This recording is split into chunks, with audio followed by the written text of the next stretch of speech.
Aplaus yang meriah sekali untuk Bapak Menteri Pendidikan Dasar dan Menengah Republik Indonesia.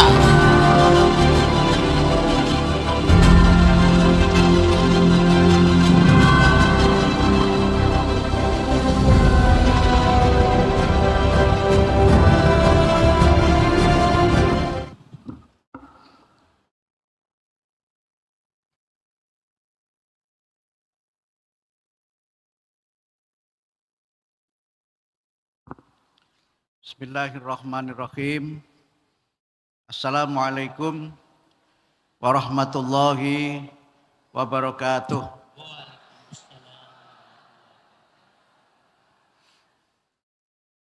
Alhamdulillah alladzi akramana bitauhidi wa dinil Islam.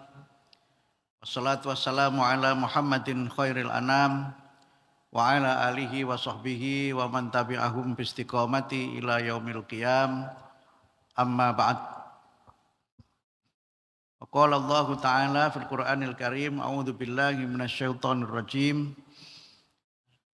Wa laqad karramna bani Adam wa hamalnahum fil barri wal bahr wa razaqnahum minat thayyibat wa faddalnahum ala katsirin mimman khalaqna tafdila.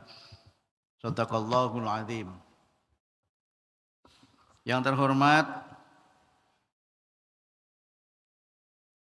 sejawat dan senior saya di pimpinan Pusat Muhammadiyah, Profesor Dr. Haji Irwan Akib, Ketua Pimpinan Pusat Muhammadiyah yang membidangi pendidikan dan kebudayaan dan lain-lain. Karena beliau ini semuanya di bawah urusan Profesor Irwan, anggota PP yang sangat aktif dan sangat rajin.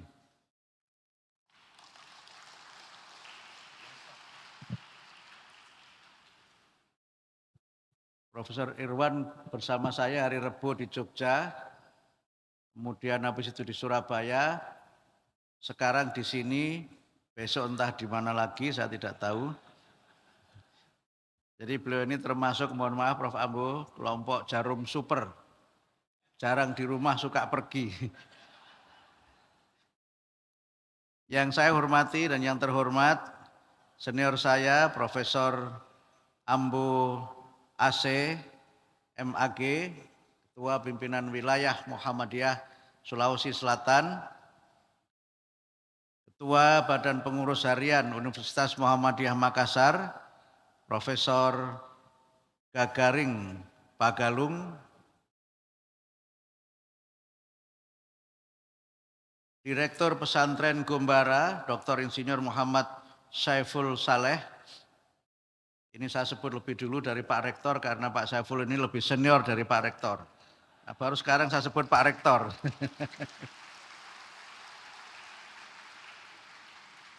Rektor Universitas Muhammadiyah Makassar.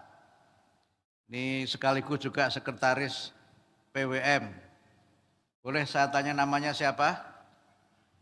Kalau tidak tahu namanya, terlalu. Ibu Pimpinan Wilayah Aisyah, Sulawesi Selatan, Bapak-bapak dan Ibu-ibu, seluruh jajaran anggota PWM dan PWA Sulawesi Selatan, juga bersama-sama dengan saya, para kepala balai atau UPT Kementerian Pendidikan Dasar dan Menengah Sulawesi Selatan, dan singkatnya tanpa mengurangi rasa hormat, seluruh hadirin dan hadirat peserta seminar yang berbahagia. Alhamdulillah, syukurillah, marilah kita senantiasa bersyukur atas nikmat Allah yang terlimpahkan kepada kita, terutama nikmat iman, Islam, dan sehat walafiat. Alhamdulillah, siang hari ini kita dapat bersama-sama bersilaturahim di Balai Sidang Muhammadiyah yang merupakan tempat yang bersejarah, di mana pada tahun 2000 gedung ini menjadi tempat bersejarah diselenggarakannya Muktamar Muhammadiyah ke-46 ya Pak. 47, 48 di Surakarta, insya Allah nanti 49 di Deli Serdang dan Medan, Sumatera Utara. Saya berterima kasih pada Profesor Ambo dan Pak Rektor atas undangan dan kesempatan saya bisa bersilaturahim di acara yang sangat penting ini. Walaupun sempat saya minta agak sedikit dimodifikasi jadwalnya, seperti modifikasi cuaca, sehingga bisa agak digeser-geser, sehingga alhamdulillah saya bisa berada di sini membahas tema yang sangat kekinian. Ini saya baca dalam catatan saya, temanya adalah AI dan masa depan pendidikan di Indonesia. Saya tidak tahu hubungannya apa ini dengan tarjih.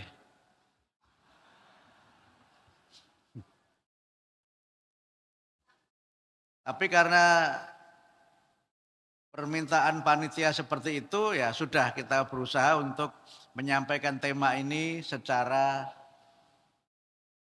ilmiah dan mudah-mudahan bisa menjadi bahan kajian di tarjih, khususnya di tarjih Sulawesi Selatan. Bapak Ibu sekalian, kalau kita berbicara dunia sekarang ini, kita berbicara dunia yang disebut dengan digital age atau era digital. Yang era digital itu di antara penandanya adalah kemajuan teknologi informasi dan teknologi digital yang sangat canggih.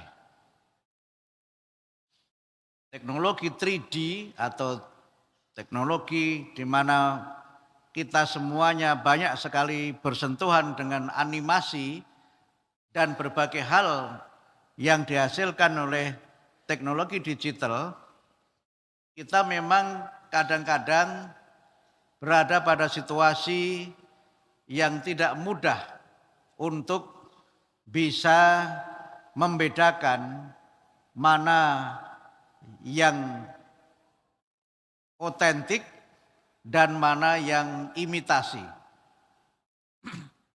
Mana yang asli dan mana yang imitasi. Dan sekarang ini ruang publik kita dipenuhi oleh diskusi mengenai artificial intelligence atau kecerdasan buatan yang merupakan kombinasi dari algoritma dan kombinasi dari sekali lagi teknologi digital itu. Tahun 95 ketika saya kuliah di Australia, ini ada sahabat saya Profesor Azizah yang satu kampus dengan saya, tadi saya sempat ketemu sama Profesor Azizah. Ketika saya mengambil mata kuliah Cognitive Psychology and its Implication, psikologi kognitif dan implikasinya, di situ sudah mulai dibahas berbagai hal yang berkaitan dengan artificial intelligence. Yang artificial intelligence itu sebenarnya adalah penerapan berbagai formula dan logika di dalam matematika plus kemajuan teknologi komputer. AI itu berkembang ketika manusia mentransformasikan sistem kerja komputer yang sebenarnya sistemnya itu hanya ada 3 saja sebenarnya. Bagaimana informasi itu ditangkap, disimpan, dan digunakan. Yang itu berkelindan dengan pemahaman manusia mengenai struktur otak. Sehingga pada tahun-tahun itu pula, tahun 50-an ketika komputer mulai ditemukan dan dipergunakan secara masif, dan kemudian seiring dengan waktu berkembang namanya neuroscience atau ilmu tentang otak, maka banyak hal yang bisa dikembangkan oleh manusia dengan formula-formula yang berkaitan dengan sistem seperti komputer itu, kemudian matematika yang sering dikaitkan dengan algoritma matematika, dan pemahaman atas otak manusia. Neuroscience sebagai sebuah bidang ilmu itu sudah dirancang lama di Amerika. Dan Amerika sudah melakukan investasi tentang ilmu otak itu sebagai bagian dari rekayasa untuk memajukan pendidikan. Kita kalau boleh kilas balik ke belakang, ketika membaca beberapa literatur tentang pendidikan, misalnya kita pernah tahun 2000-an itu ada fenomena baru yang disebut dengan quantum learning. Yang quantum learning itu kalau kita ikuti pembahasan awalnya dimulai dari penjelasan mengenai struktur otak manusia, bagaimana otak itu bekerja dan bagian-bagian mana dari otak itu yang dapat dikembangkan dengan belajar, termasuk dengan teknologi. Tidak lama setelah itu kemudian muncul lagi kajian namanya quantum teaching. Yang kedua-duanya memberikan kepada kita wawasan bahwa orang belajar itu bisa direkayasa sedemikian rupa sehingga bisa belajar dengan cepat kalau sistem belajar itu mengikuti cara kerja otak itu. Seiring dengan itu pula kemudian populer tulisan-tulisan tentang mind map. Yang salah satu yang menulis adalah Tony Buzan itu. Ada 3 jilid buku yang dia tulis tentang mind map atau ya, peta otak itu. Yang di situ dijelaskan bagaimana orang itu belajar dan bagaimana belajar itu sekali lagi dikembangkan mengikuti cara kerja otak itu. Jadi kalau dulu kita cenderung belajar itu menulis dari kiri ke kanan, pakai baris yang teratur, dengan mind map itu kita tidak lagi menulis seperti itu. Karena sebenarnya kita belajar itu adalah membangun bagaimana agar konsep-konsep dan hal-hal yang kita pelajari itu ditulis sedemikian rupa sehingga dia menjadi peta di otak kita itu. Dalam istilah lain, mind map itu juga sering disebut dengan skemata, terutama dalam diskursus psikologi kognitif. Yang dalam mind map atau skemata itu ada satu proses di mana dalam kita mengingat sesuatu itu ada namanya short term memory dan long term memory. Memori jangka pendek dan memori jangka panjang. Kalau informasi itu ditangkap oleh panca indera kita, secara sekilas itu disimpan dalam long term memory. Long term memory itu mudah diingat tapi juga mudah dilupakan. Hari ini kita hafal, kemudian tidak kita ulangi, besok itu sudah tinggal 20% saja yang kita ingat itu. Long term memory itu juga ada yang kemudian dikaitkan dengan kemampuan kita mengingat sesuatu yang sering disebut dengan the magical number 7. 7 plus minus 2. Angka 7 minus 2 atau plus 2. Di mana kemampuan kita mengingat sesuatu itu sebenarnya berkisar antara 5 sampai 9. Kalau lebih dari 9 mengingatnya sudah relatif susah. Nah itulah kenapa kemudian ketika saya ditanya wartawan kenapa 7 kebiasaan anak Indonesia hebat, saya singkat saja dalam ilmu psikologi ada namanya the magical number 7. Supaya mudah diingat, jangan banyak-banyak yang disampaikan. Tapi di situ ada proses, kalau banyak itu bagaimana caranya, pakai teori skemata dan pakai teori mind map itu, yang kita ingat itu bisa berjejaring dalam bentuk skema atau network, yang network itu berisi fakta-fakta, yang ketika fakta itu dihubungkan dia menjadi konsep-konsep. Sehingga di situ ada namanya declarative knowledge dan procedural knowledge. Pengetahuan yang sifatnya faktual dan pengetahuan yang sifatnya prosedural, atau hal-hal yang berkaitan dengan bagaimana kita ini bisa memahami sesuatu dari konsep-konsep yang dihubungkan satu dengan yang lain. Setiap konsep itu ada tersendiri namanya node, satu lingkaran begitu bulatan yang dia memiliki pengertian tertentu dan bisa dihubungkan dengan yang lainnya. Dan begitulah cara kita belajar. Sesuatu yang sering kita ulang, yang terus-menerus muncul, itu akan mudah diingat dalam memori kita. Dan itulah yang kemudian disebut dengan prinsip algoritma. Dan itu yang kemudian kalau kita menggunakan HP kita ini, kalau misalnya Prof. Ambo biasa menulis Abdul gitu, maka tanpa kita minta, nanti HP kita menawari di belakangnya Mukti, Rohim, dan yang lain-lain. Dan begitu Prof. Ambo ini sering menulis Abdul Mukti, maka begitu nulis huruf A saja itu muncul tawaran Abdul. Begitulah prinsip algoritma itu. Sehingga sesuatu itu sering sekali kita ingat, maka akan sering sekali muncul dalam memori kita. Ini mohon maaf terlalu ilmiah, tetapi salah sendiri kenapa diberi tema seperti ini. Tapi nanti saya masuk kepada wilayah tarjihnya, jangan khawatir. Ini wilayah psikologinya untuk menunjukkan bahwa saya punya ilmu psikologi gitu. Ya jauh-jauh ke Australia mempelajari itu juga. Gitu.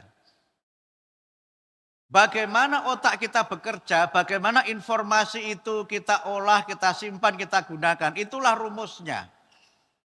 Seringkali disebut dengan 3P itu, pre-search, proses.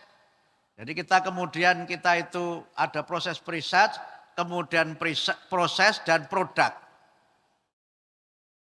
Teori ini itu yang kemudian sekarang dijadikan sebagai dasar orang mengembangkan namanya artificial intelligence atau kecerdasan buatan.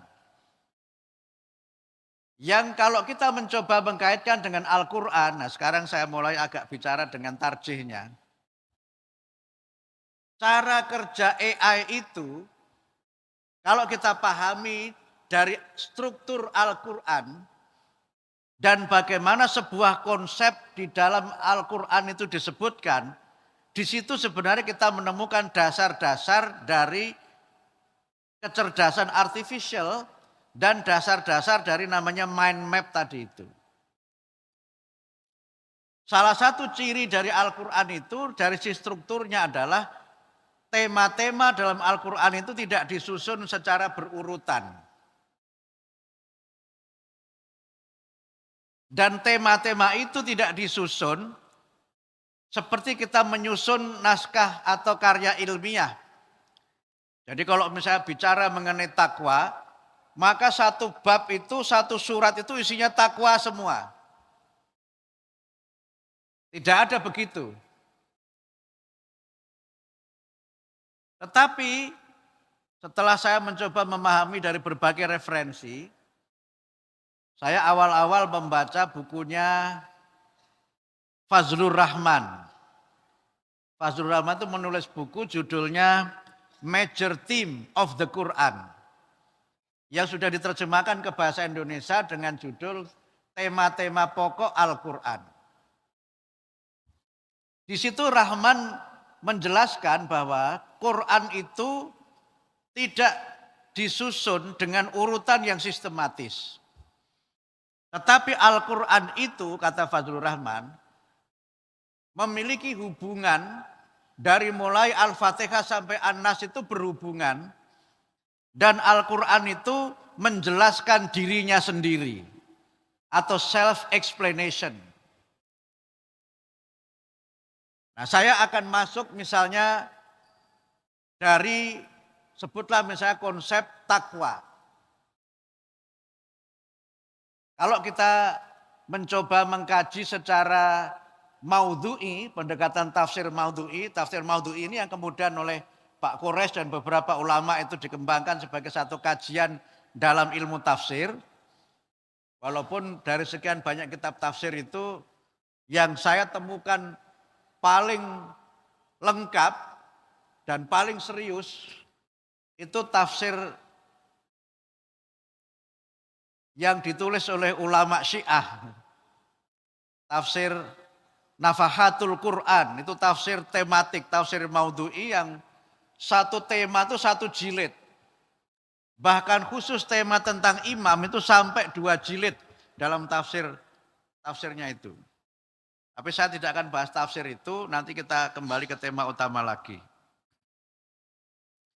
Quran itu menyebutkan lafaz takwa dengan mutasorifnya, dengan kata bentukannya, itu lebih dari 250 kali. Dan dari ayat-ayat itu, kalau kita baca keseluruhannya, kebetulan saya menulis buku judulnya Menjadi Manusia Bertakwa, Prof. Ambo. Itu sudah cetak ulang 2 kali, dan sudah habis cetak ulang 2 kalinya. Kenapa habis? Karena dibagi-bagi gratis. Saya membahas tentang takwa dari ayat-ayat yang ada di Quran itu. Kalau kita baca Al-Baqarah dijelaskan, Quran itu adalah petunjuk bagi orang-orang yang bertakwa. Dzalikal kitabu la raiba fih hudal lil muttaqin. Baru ada penjelasan berikutnya, siapa orang bertakwa itu? Alladzina yu'minuna bil ghaibi wa yuqimuna sholata wa mimma razaqnahum yunfikun. Dan seterusnya. Tapi ayat berikutnya setelah sampai wa ulaika humul muflihun, itu temanya berganti tentang orang-orang yang munafik. Ada lagi takwa di Al-Baqarah itu pada ayat yang ke-177. Laisal birra an tuwallu wujuhakum qibalal masyriqi wal maghrib, seterusnya sampai ulaikal ladzina shadaku wa ulaika humul muttaqun. Baru nanti muncul lagi pada ayat Idul Fitri. Ayat ini biasa dibaca pada saat silaturahim Idul Fitri, yaitu Ali Imran 133 dan seterusnya. Wasari'u ila magfiratin mir rabbikum wa jannatin arduha samawati wal ardu uiddat lil muttaqin. Alladzina yunfikuna fis sarra wad dharra dan seterusnya itu. Ternyata kalau kita baca keseluruhannya itu, Quran itu menjelaskan konsep dengan ayat yang menyebar, yang dalam ilmu psikologi tadi disebut dengan propositional network. Jejaring ayat yang dia bisa membentuk satu konsep. Itulah kenapa rahasianya kita tidak boleh menafsirkan Al-Quran itu secara atomistik. Ini istilahnya Fazlur Rahman juga. Memahami Quran secara atomistik itu artinya memahami Quran yang terpisah antara satu dengan yang lain. Memahami satu ayat dan mengambil kesimpulan tanpa mengaitkan dengan yang lainnya. Ini yang seringkali jadi masalah, apalagi ketika ada sebagian ustadz yang berpendapat mengikuti hadis Nabi, balighu anni walau ayah. Sampaikanlah tentang aku yang berasal dari aku walaupun hanya 1 ayat. Ayatnya cuma 1, diulang-ulang dan seakan-akan itu yang menjadi kesimpulan. Ini yang seringkali menjadi masalah ustadz yang repot dan merepotkan. Karena itu menurut para ulama tafsir, semua yang ditulis dalam Al-Quran itu, termasuk huruf-huruf potongan di awal surat Al-Muqatta'at, itu adalah Al-Quran juga. Di Quran itu kan ada 29 surat yang dimulai dengan potongan-potongan huruf. Seperti Al-Baqarah itu alif lam mim, kemudian Ali Imran juga alif lam mim dan seterusnya. Ada Yasin dan seterusnya itu. Dan kadang-kadang kalau kita tarawih itu kalau imamnya sudah membaca ayat-ayat yang dimulai dengan alif lam mim gitu sudah khawatir ini jangan-jangan tadarus ini. Ternyata imamnya tahu makmumnya itu tidak bisa lama-lama, begitu alif lam mim langsung Allahu Akbar. Nah, ini imam favorit itu. Nah, Bapak Ibu sekalian, Quran meletakkan itu sebagai satu tuntunan bahwa keseluruhan Al-Quran itu adalah bagian-bagian yang tidak dapat dipisahkan. Nah, yang kedua, salah satu ciri dari Al-Quran itu adalah, sudah habis waktunya. Baik, jadi Bapak Ibu sekalian, saya sampai di sini nanti saya biar tidak tanggung, saya sampaikan di sini. Itu rahasianya kenapa Quran itu ayat-ayatnya diulang-ulang. Dan ayat Quran yang diulang-ulang itu dijelaskan oleh Al-Quran. Kenapa diulang-ulang? Dijawab oleh Al-Quran sendiri. Kadzalika linutsabbita bihi fuadak warattalnahu tartila. Yang demikian itu agar Al-Quran itu tertanam kokoh di dalam lubuk hati kamu dan agar kamu membacanya secara pelan-pelan. Quran itu kalau kita pahami dalam konteks ini sebenarnya memberikan kepada kita landasan namanya pembelajaran mendalam atau deep learning. Nah, supaya saya membahas tentang AI dalam waktu 5 menit, sekarang jam saya baru jam 14.30, pesawat jam 15.30. Dari sini ke bandara berapa lama kita? Ya? 20 menit. Kalau 15.30 kan bisa sampai sana jam 15. Jangan 5 menit lah, kasihan Prof. Ambo yang ngundang saya lama. Kalau menteri saya kira bisa ditunggu. Yang penting acaranya jangan ditambah-tambah dan tidak ada acara edisi foto. Nah, Bapak Ibu sekalian, supaya sampai pada tema ini, AI itu sebenarnya adalah sesuatu yang dikembangkan oleh para ahli teknologi dengan mengumpulkan semua informasi itu dikumpulkan dan kemudian dikelola, dimiliki oleh yang punya sistem itu, dan kemudian dia berikan kode-kode yang dengan itu kita bisa memanggilnya setiap saat. Prinsipnya itu saja AI itu. Karena itu maka sebenarnya kita tidak perlu khawatir dengan AI ketika kita mampu mengisinya. Karena dia sebenarnya menangkap informasi, diolah, disimpan, kemudian dia pakai.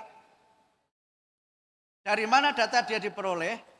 Nah, kalau kita ikuti tulisannya Harari itu, 21 Lesson for 21st Century, dia menyebutkan bahwa era sekarang yang disebut era digital itu adalah era di mana manusia itu bisa mengalami penjajahan baru, namanya big data dictatorship. Big data dictatorship adalah satu keadaan di mana kita itu didikte oleh orang yang menguasai data. Nah, AI itu sebenarnya bukan siapa-siapa. Dia itu bisa menjawab banyak hal karena dia mengumpulkan banyak informasi. Nah, problemnya ada 3. Problem pertamanya adalah yang disampaikan oleh AI itu belum tentu benar adanya. Jadi kalau nanti Bapak Ibu tanya kepada AI, Abdul Mukti begitu, itu nanti dia jawab, tapi belum tentu informasi tentang Abdul Mukti itu benar, karena tergantung siapa yang mengisi Abdul Mukti itu. Ketika nanti dicari terus Abdul Mukti, nanti ketemu Abdul Mukti adalah seorang satpam di salah satu perguruan tinggi gitu. Walaupun yang paling atas mungkin Menteri Pendidikan Dasar dan Menengah, tapi terus nanti ada menyebut ada Abdul Mukti yang juga satpam. Gitu. Karena apapun yang masuk itu semuanya dia simpen, dia tidak tahu, tidak ada validasi kebenaran dari informasi itu. Sehingga harus ada namanya proses disclaimer. Orang sekarang bisa membuka ensiklopedia namanya Wikipedia. Itu kan siapa saja bisa nulis apa, nambahi apa, yang kebenarannya tidak bisa dipertanggungjawabkan. Itu problem yang pertama dari AI adalah pada validitas atau kebenarannya. Karena itu maka siapa yang paling banyak mengisi dan mengupload informasi, itu yang menentukan nanti informasi itu akan berbunyi seperti apa. Nah, problem yang kedua, ini problem yang sering saya sebut di bukunya Franklin Foer itu, dan juga bukunya Matinya Kepakaran itu. Semua orang itu merasa bisa. Karena semua orang itu merasa bisa, semua orang itu bisa mengupload apa saja. Itu yang sering saya bercanda, ada tukang cleaning pesawat gitu, yang dia itu membaca manual bagaimana menerbangkan pesawat. Dia ikuti manual itu, pesawat betul-betul terbang, tapi tidak ada manual cara menurunkan pesawat, maka pesawat itu tidak turun. Itu problemnya. Dan kalau kita mencari informasi fatwa tentang agama, itu apa saja ada. Karena siapapun bisa mengisi. Tapi mana fatwa yang sahih, fatwa yang benar dan tidak, itu tidak tanggung jawab dari AI itu. AI tidak tanggung jawab. Sehingga sekarang ini orang itu cenderung mencari informasi bukan untuk mendapatkan kebenaran, tetapi untuk mendapatkan pembenaran dari apa yang dia inginkan. Itu tantangannya yang kedua. Nah, tantangan yang ketiga adalah banyak hal yang berkaitan dengan informasi-informasi itu tidak banyak diisi oleh orang-orang yang punya otoritas. Sehingga sekarang fatwa-fatwa agama itu bisa keliru kalau yang ngisi itu bukan orang yang ahli agama. Sehingga hadis Nabi yang menyebutkan di antara ciri terjadinya kiamat adalah ketika banyak orang yang bodoh diminta fatwa dan dia memberikan fatwa, maka dia sendiri sesat dan menyesatkan. Itu yang nanti ke depan bakal terus terjadi. Sehingga karena itu, karena waktu saya sudah habis, tantangannya adalah bagaimana kita ini aktif mengupload, aktif mengunggah informasi-informasi ke internet. Fatwa-fatwa tarjih itu upload saja seterusnya dan harus aktif untuk juga membacanya. Karena kalau tidak, Bapak Ibu sekarang kalau mau buka gini Google, kemudian nanti tanya sesuatu, mesti yang pertama muncul apa? Jawaban AI atas itu. Bahkan AI dipandu dengan ChatGPT, itu memang dalam beberapa hal melampaui manusia, dan manusia bisa bergantung pada AI dan ChatGPT itu. Prof. Ambo bisa minta dibuatkan naskah pidato pembukaan muswil, itu bisa AI membuatkan. Saya pernah iseng-iseng tolong saya buatkan pidato sambutan wisuda, bisa dibuatkan. Tapi saya minta dia tolong saya buatkan pidato wisuda dalam bahasa Jawa, dia bilang mohon maaf saya tidak bisa. Minta dia naskah pidato dalam bahasa Bugis, tidak bisa dia karena tidak ada yang mengupload. Disinilah kuncinya bagaimana kita harus memanfaatkan teknologi itu dengan informasi-informasi yang akurat yang memang kita harus aktif melakukannya. Kalau tidak, ya umat itu bisa belajar sesuatu yang keliru dari situ. Sehingga kita harus menjadi user dari AI itu.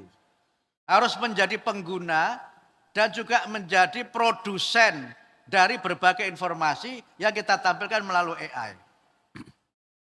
Sekarang Bapak Ibu guru, itu nanti bisa itu kalah sama muridnya.